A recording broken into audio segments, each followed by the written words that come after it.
Bonjour à tous et bienvenue dans la News Gamer numéro 179, une News Gamer très ciblée malgré le peu d'informations. Et oui, nous allons beaucoup parler de Star Wars puisque nous avons eu le droit à une bande-annonce pour Star Wars 7 et un trailer pour Star Wars Battlefront. En tout cas, tout de suite, c'est le sommaire. Au sommaire cette semaine, Guitar Hero, Star Ocean ou encore Star Wars. Nous continuerons la News Gamer en vous parlant de GTA V, de God Simulator et pour finir de Terminator. On vous passera au crible le film de super-héros Avengers l'ère d'Ultron. Nous vous passerons aussi au crible Entre Amis, une nouvelle comédie française. Et on se quittera avec un face-à-face de super-héros. Bonne nouvelle pour The Witcher 3. The Witcher 3 est maintenant passé gold, c'est-à-dire que le développement est terminé, le jeu est prêt à se graver sur vos DVD et arriver en magasin. En tout cas, on attend ça avec impatience. Et tout de suite, des infos sur le prochain Guitar Hero. Après plusieurs années d'absence, revoilà officiellement Guitar Hero. Activision a annoncé être au travail sur Guitar Hero Live, un jeu de rythme dans lequel vous pourrez vous prendre pour une rockstar. Le jeu sera vendu avec une guitare en plastique en guise de manette et ne sera pas rétro-compatible avec les anciennes versions de la série. En clair, il faudra tout racheter. Par contre, on voit arriver la possibilité de jouer devant un vrai public et ça, c'est plutôt pas mal.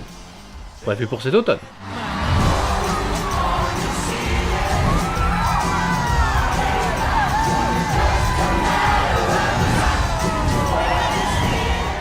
Avis à tous les fans de la franchise Star Ocean, un 5ème opus a été annoncé par Square Enix sur PS3 et PS4.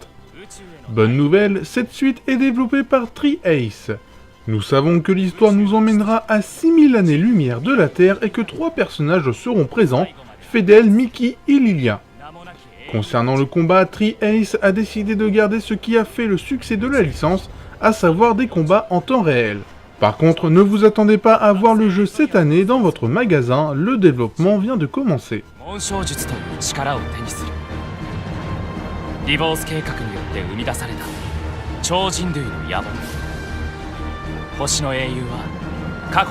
C'est lors d'une célébration autour de l'univers Star Wars qu'Electronic Arts nous a révélé le premier vrai trailer pour le prochain Star Wars Battlefront. Réalisé avec le moteur du jeu, la vidéo nous montre des combats impressionnants dans des environnements très proches des premiers films. Les images sont bien classe, on regrettera quand même qu'il n'y ait pas du tout d'image de gameplay. Sortie prévue aux alentours du 17 novembre.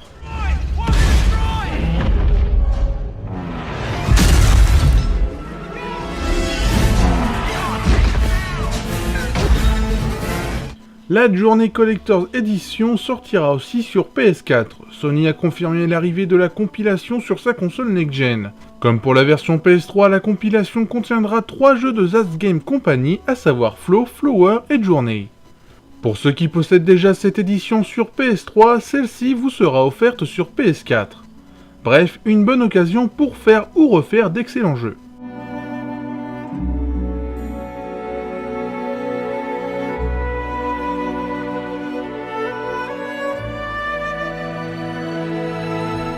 Je vous parlais un peu plus tôt d'un nouveau jeu Star Wars, et bien on a aussi eu une vidéo pour le nouveau film Star Wars. Et cette fois-ci, le trailer fait l'unanimité. On retrouve une ambiance qu'on aime bien et on voit un paquet de choses. Et en plus, Harrison Ford a le sourire à la fin. Star Wars 7 arrivera au cinéma pour les fêtes de fin d'année.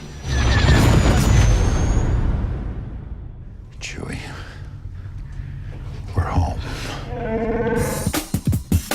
Dans À ne pas retenir, on va vous parler d'un film un peu particulier. Un peu particulier, c'est peu dire, puisque c'est l'adaptation au cinéma du jeu Angry Birds. Et oui, Rovio va arriver au cinéma avec un film d'animation, on n'attend pas ça du tout avec impatience. Et en attendant d'en savoir plus, tout de suite, on vous parle de Project Cars. Enfin une date définitive pour Project Cars.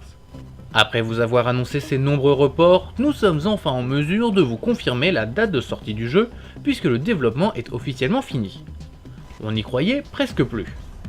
Et du coup, vous pourrez enfin jouer à Project Cars à partir du 8 mai 2015.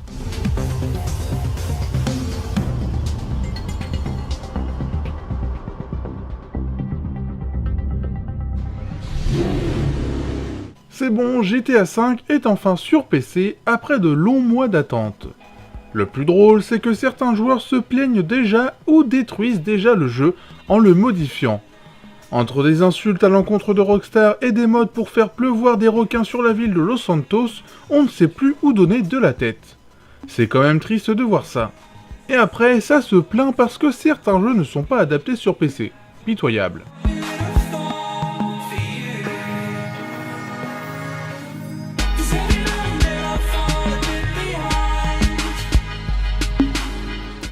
On a bien eu du mal à y croire, mais Goat Simulator va se voir adapté sur les consoles de Microsoft.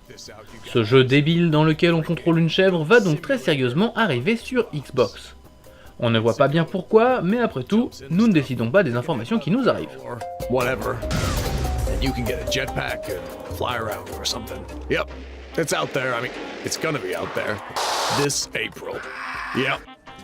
Le film Angry Birds, c'est une réalité malheureusement. Ce qui est dingue, c'est que Rovio, le développeur du jeu sur smartphone, veut créer la plus fidèle des adaptations et a donc déboursé près de 175 millions de dollars pour la production du long métrage. Mais attention, le plus dingue, c'est que 100 millions de dollars seront utilisés exclusivement pour la publicité. En clair, on ne débourse pas beaucoup d'argent pour la qualité, mais on débourse énormément d'argent pour le marketing. C'est le monde à l'envers.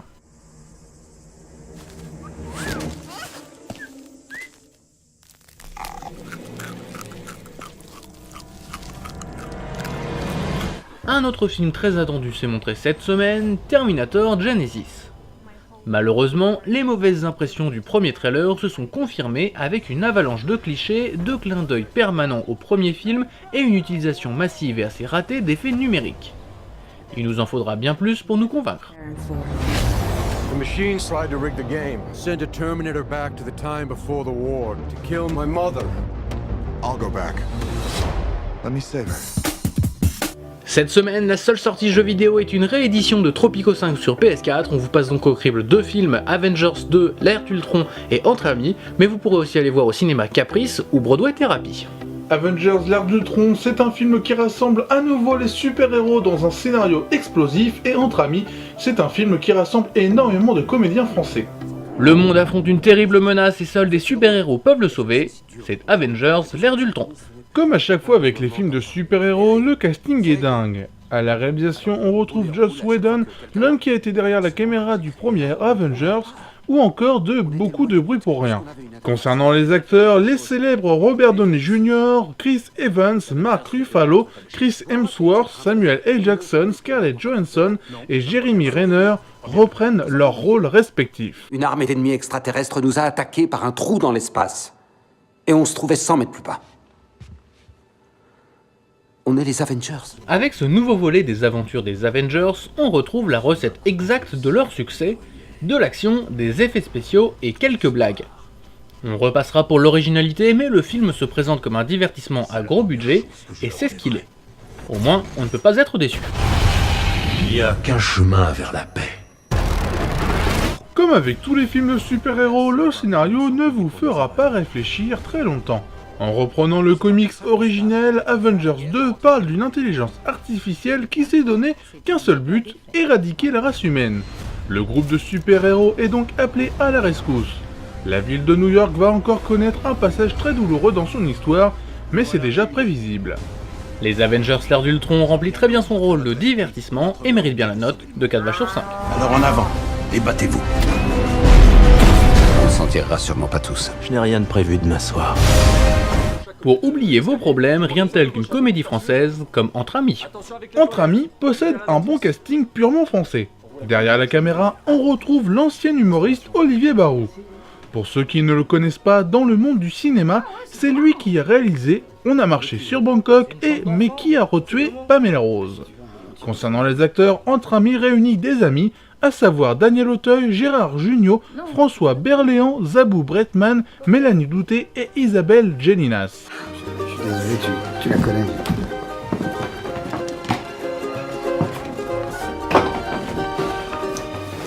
T'es bien installé? Ouais, magnifique. Entre Amis n'est finalement rien d'autre qu'une comédie française de plus. C'est gentillet et ça n'est pas désagréable, mais on a sérieusement l'impression d'avoir déjà vu ça avant. L'histoire manque de profondeur et la mise en scène est assez quelconque, mais si on aime le genre, on passera un bon moment. Ça nous fait bizarre, c'était habitué au Luberon. Attends, 20 ans de Luberon, 20 ans de Grillon, j'en pouvais plus, maintenant j'ai tourné la page, hein. Côté scénario, on est clairement sur une comédie française. On aurait pu appeler le film Les Bronzés, que cela semblerait normal. 3 amis se retrouvent pour embarquer sur un voilier pour une croisière vers la Corse. La météo leur réserve des surprises et les problèmes de couple font surface.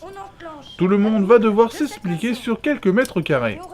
Entre amis est plutôt conventionnel et mérite bien la note de 3 vaches sur 5. La petite languette jaune sert à gonfler le gilet. Sur mon ordre et seulement sur mon... Oui, alors j'ai confondu avec la sangle de serrage, Baptistou. Nous voici à la fin de cette News Gamer et si vous voulez nous retrouver, il faut vous munir d'un ordinateur et aller sur internet. Il faut aller sur total-gamer.com où vous retrouverez plus de news, plus de vidéos ainsi que plein de contenus et vous pouvez toujours nous suivre sur Facebook, Twitter, Dailymotion et YouTube. Et n'hésitez pas à nous retrouver chez notre partenaire comme toujours le lundi soir à partir de 20h30 sur jeuxvideostream.com pour poser vos questions sur l'actualité du jeu vidéo, du cinéma ou de la musique en direct.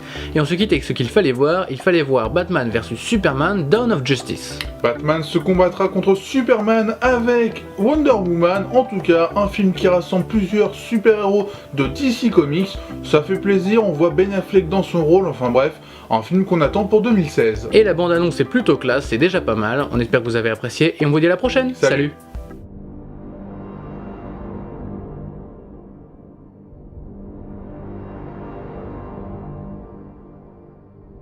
Is it really surprising that the most powerful man in the world should be a figure of controversy?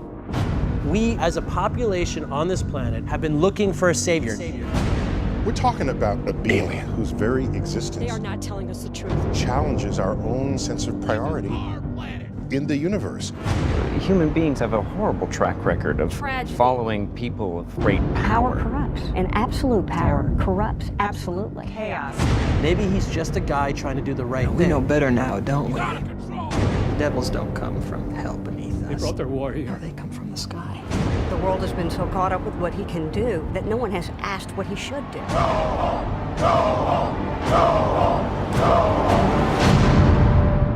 That's how it starts.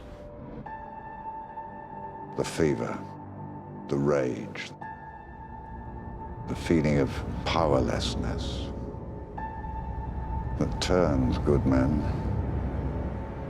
cruel.